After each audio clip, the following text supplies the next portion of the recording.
All right, we are back in the Subaru. Oh my gosh. And this is not a vlog. This is actually a new episode of Motor Madness. Yes, we're doing these videos again. Oh my gosh. This was the whole main reason why I even really started the channel, was to make videos of me driving a car around. I didn't know if it was going to be this car, another car, or whatever, but it was going to be a video of me driving a car around with a first-person perspective, and that's why I got these glasses. And I haven't made any of these videos in a while, so here I am. Sorry if the vibration is a little ridiculous. It is a rather bumpy road, but we will be getting onto main roads soon, and it will be much smoother, which is good. We're almost at 30,000 miles in this car, which is really cool. Whoop, my car is telling me the roads may be icy. I will keep that in mind so that I don't die, because that would be unfortunate. I mean, this is only the first episode. You can't kill off the main character right away. The guy who wrote Game of Thrones is sitting in the background. He's kind of chuckling. That's what you think. In a quarter of a mile, turn right. It is rather overcast. I have no idea when this video is going to come out, or any other episodes of Motor Madness, because I've been doing a lot of recording things in advance with my gaming videos, and I'm considering doing that with these too, so that I can guarantee that a lot of these will be released all at once. I call them upload batches, basically. Alright, let's do a quick poll.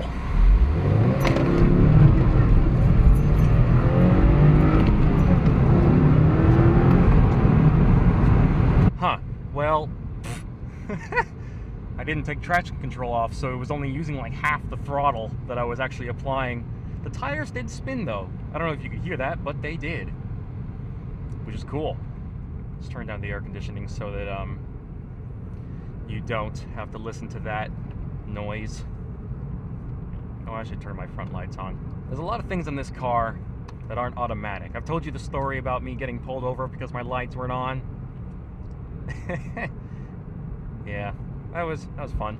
I think the last time I made one of these videos, even just the last time I made a video in this car, I was pretty good at downshifting, but now I'm even better. Hopefully I don't mess it up just because I'm on camera.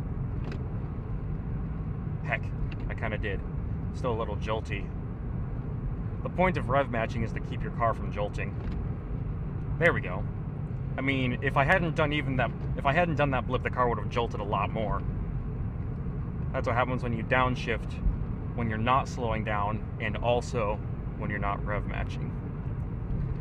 It causes the car to, the term I've heard people use is it causes the car to buck, which isn't fun for the driver. It can be endurable for the driver, but as a passenger, it's horrible. And you look like a bad driver, or they think that there's something wrong with your car. And one of those might be true, but it's most likely the prior. Or that you're just a novice, like how I was when I first started driving. I mean, heck, I mean, I got this car before I knew how to drive stick. I just wanted a stick. That was really important to me. That my first car be a manual. Speaking of things I want to do with this car, as you guys know, I do want to mod it, and a while back I did order a WRX wing, but then I had to move, so I canceled that order, and I was sad. But now I'm working right now. I'm working at like a grocery store as a bagger. Nothing too exciting, but it's fun. And I'm like saving up money over time, including the money that I got back from the spoiler order. Although the money I got isn't any of the accounts that I'm keeping track of, like the savings.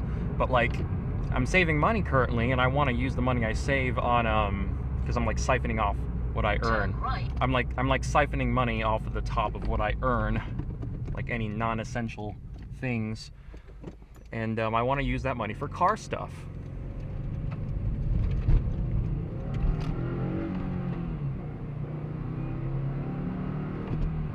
But I don't really know.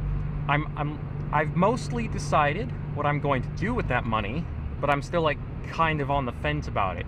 Like here are the two things that I'm thinking about. Do I mod this car, and that would mean turbocharging it, bolt-ons, a wrap, the wing,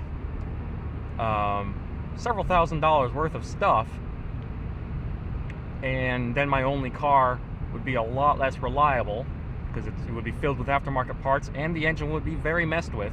Or I keep this as a daily, I don't mess with it for a while. I can still obviously modify it someday, but the other option is to get a project car. And the idea behind the project car would be that, so here's the thing. So money is still very much an issue. And so one of the benefits of the project car would be that I don't have to worry about any of the monthly payments, the insurance, or registering or anything like that, because I'm not going to register it, I'm not going to drive it on the road until it's basically done. If I ever need to test it or drive it around, I can take it to a track or a parking lot or whatever the heck. So yeah, basically the car that I want to get, it's a much older car. I've called it my dream car in other videos before. Maybe one day I'll just tell you what it is, but for some reason I want to keep it a secret. Heck, I don't know why. But basically, it would be kind of like a track street car. Think of it like a similar mentality or style as a Porsche 911 GT3 RS, you know, like a street track car, or even the McLaren P1 LM, which is basically a P1 GTR converted for the street. I don't know if it would be legal on US roads, but I know it's legal in like in the UK and in Europe and things. But yeah, like, and that build would be even more elaborate than what I would do with this car. That build would have a motor swap, a new transmission, a very cool body kit that I'm also going to keep a secret, but it's basically this really cool custom-made carbon fiber body kit that isn't even available for public purchase yet. Only like racing teams have access to it, and it's like 15 to 20 grand, but it's awesome and it's a must-have to me anyways. Like, oh my god. It will have a custom exhaust, paint job, the works. Like, it will be a full-on, like, almost everything will be touched. This car will be cool, really cool and really quick. I don't think I'm ever gonna build a car to be faster than other people. You know, like, I'm not going to be competitive, so I'm never going to have like a 1,000 horsepower Supra or a 1,000 horsepower R35 GTR. Like, that's, I mean, that's cool. I can recognize the appeal, but I'd rather have a balanced performance package and a really cool driving experience. Like, so when I got this car, I knew that 268 horsepower is not a lot. Not at all. It's not past 300. But for a first car, and just as a sports car in general, it's a great experience. Like, before I got this car, I had no idea how fun it was to drive a turbocharged car. I always thought that the turbo lag would be annoying and distracting and just a hindrance. But it's actually really fun getting that slingshot feeling from the turbos, or the turbo. It's just a single twin scroll turbo. But it's so cool.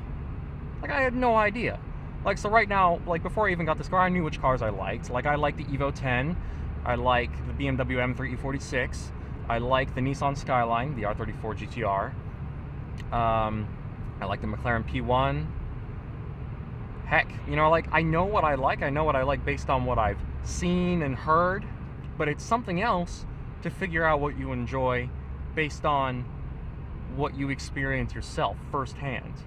Not in the passenger seat, in the driver's seat.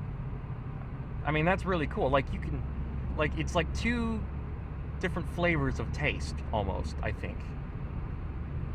Because the same thing happened with my my father's car. He has a 340i X-Drive. I don't know why I stumbled over my words there. And it's a sedan, has a 3-liter inline 6, and a single twin scroll turbocharger like mine, but his is also dyno tuned, so his has like 400 plus horsepower, which is insane. And so like, for the longest time I thought, no, I don't like BMW sedans. I don't like the idea of it. of that. I only like the M3 and stuff like that, and the M6 or whatever. I only like their coupes or the coupes. I only like those. Then when he got the 340i, when we drove around in that, and I got to drive it too, I thought, well, heck, this is kind of awesome.